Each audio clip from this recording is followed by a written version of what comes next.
Bonjour chers étudiants, j'espère que vous allez très bien. Aujourd'hui, les modalités du cours vont changer. Pour rattraper la journée fériée d'Action de Grâce, nous avons décidé de faire un cours suivant une modalité différente. Mais avant de vous dire ce que vous êtes censés faire pendant cette semaine, je vais d'abord revenir sur toutes les activités que nous avons réalisées depuis le début du cours. Alors, à la séance 1, nous vous avons présenté le cours, nous avons invité à choisir des valeurs d'équipe, des valeurs auxquelles vous allez vous coller pendant toute la session.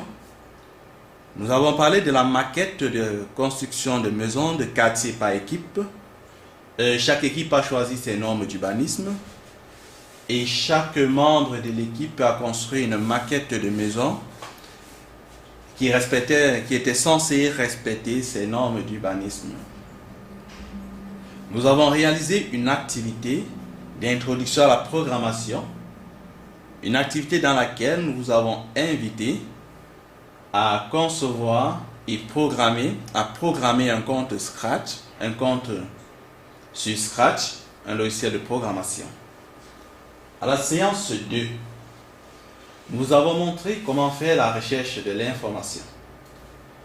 Nous avons invité à faire une recherche des articles sur les bases de données de la bibliothèque. Nous avons invité à réaliser des recherches pour consolider ou bien pour vous aider dans une activité individuelle, précisément celle de AI 1C. Nous avons introduit le concept de problématique pour vous aider dans votre projet d'intégration en équipe.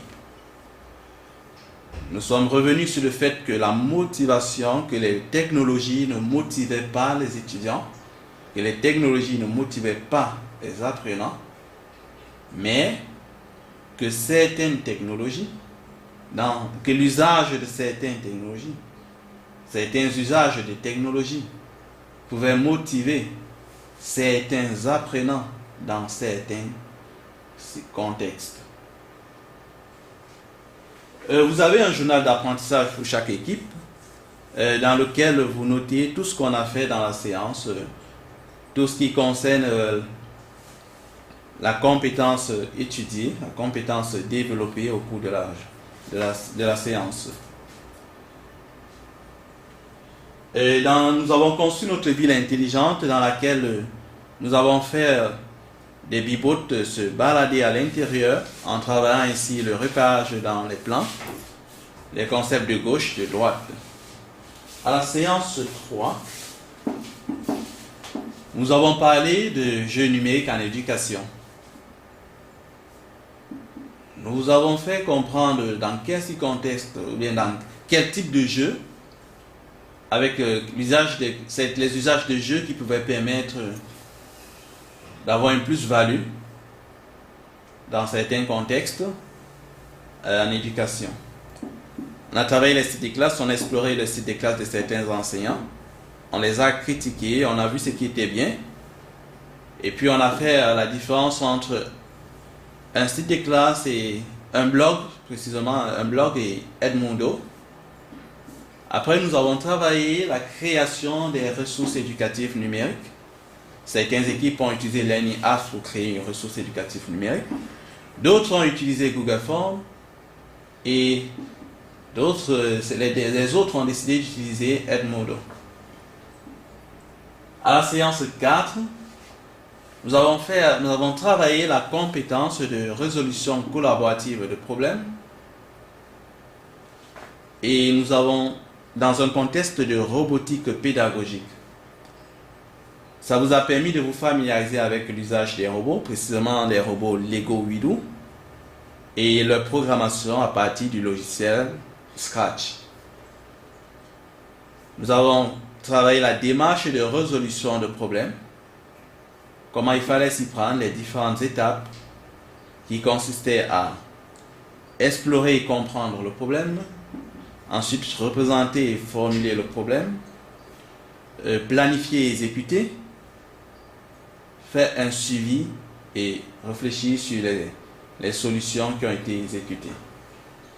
Alors, pour cette séance 5, pour les personnes qui viendront à la conférence, la CITA, qui aura lieu à Québec, le 11 et le 12 octobre 2016, au pavillon Desjardins, au 2e niveau. Vous êtes invités à faire un résumé dans votre journal d'apprentissage sur les usages de technologies que vous aurez observés. Pour celles et ceux qui n'auront pas la possibilité de s'y rendre, alors nous vous invitons à produire une carte conceptuelle, en équipe bien sûr, dans laquelle vous allez identifier les différentes technologies et leurs usages pédagogiques. Pour produire ces cartes conceptuelles, nous vous invitons à utiliser le lien que vous voyez à l'écran, qui se trouve exactement à la page du cours. C'est le lien de la COPS 2016, c'est un colloque pour les utilisateurs des ordinateurs au primaire, au préscolaire et au secondaire, s'il vous plaît. Alors vous allez lire minimum 3 résumés sur les différents résumés que vous allez rencontrer.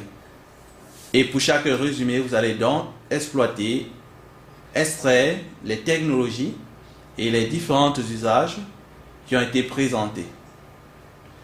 Vous allez, une fois la carte conceptuelle terminée, vous allez copier cette carte conceptuelle dans votre journal d'apprentissage en équipe.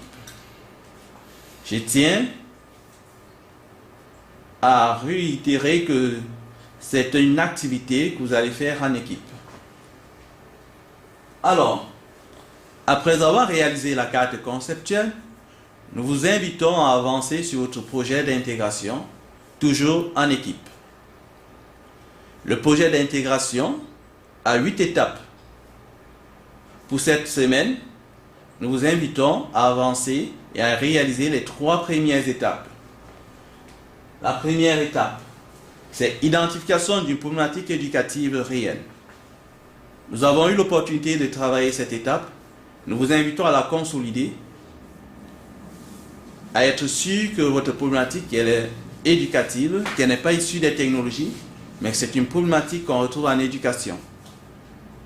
Pour identifier une problématique, il y a différentes façons de procéder. Vous pouvez vous servir de la littérature et ensuite compléter par vos observations en stage ou par le témoignage d'une ou d'un enseignant ou de plusieurs enseignants que vous avez eu en stage.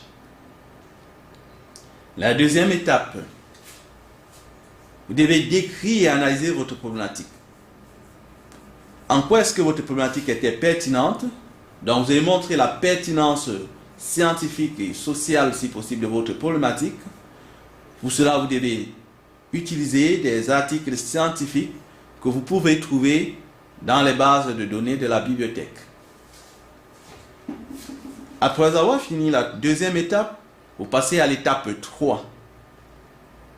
Cette étape, c'est de faire le choix d'usages créatifs des TIC qui peuvent vous permettre de répondre à votre problématique. Mais avant de réaliser cette étape, il est très important d'identifier les différentes possibilités que vous avez au niveau des usages créatifs des TIC. Avant d'en choisir un usage. Avant de choisir un usage, que vous allez justifier pourquoi est-ce que c'est cet usage que vous choisissez. Ce sont les 3 étapes que vous êtes appelés à réaliser avant le prochain cours. Alors, si vous avez besoin de plus d'informations ou alors si vous avez besoin d'exemples de projets des années antérieures, ce sont des projets moyens, je tiens à préciser. Alors, le lien ci-dessous, ci-contre, peut vous aider à trouver ces projets. Si vous avez des questions, si vous avez des choses que vous n'avez pas comprises, moi je reste disponible, vous pouvez me contacter par le forum. Et si ce sont des problèmes personnels, vous pouvez me contacter par courriel. Je vous souhaite une très bonne semaine. Au plaisir de vous retrouver la semaine prochaine.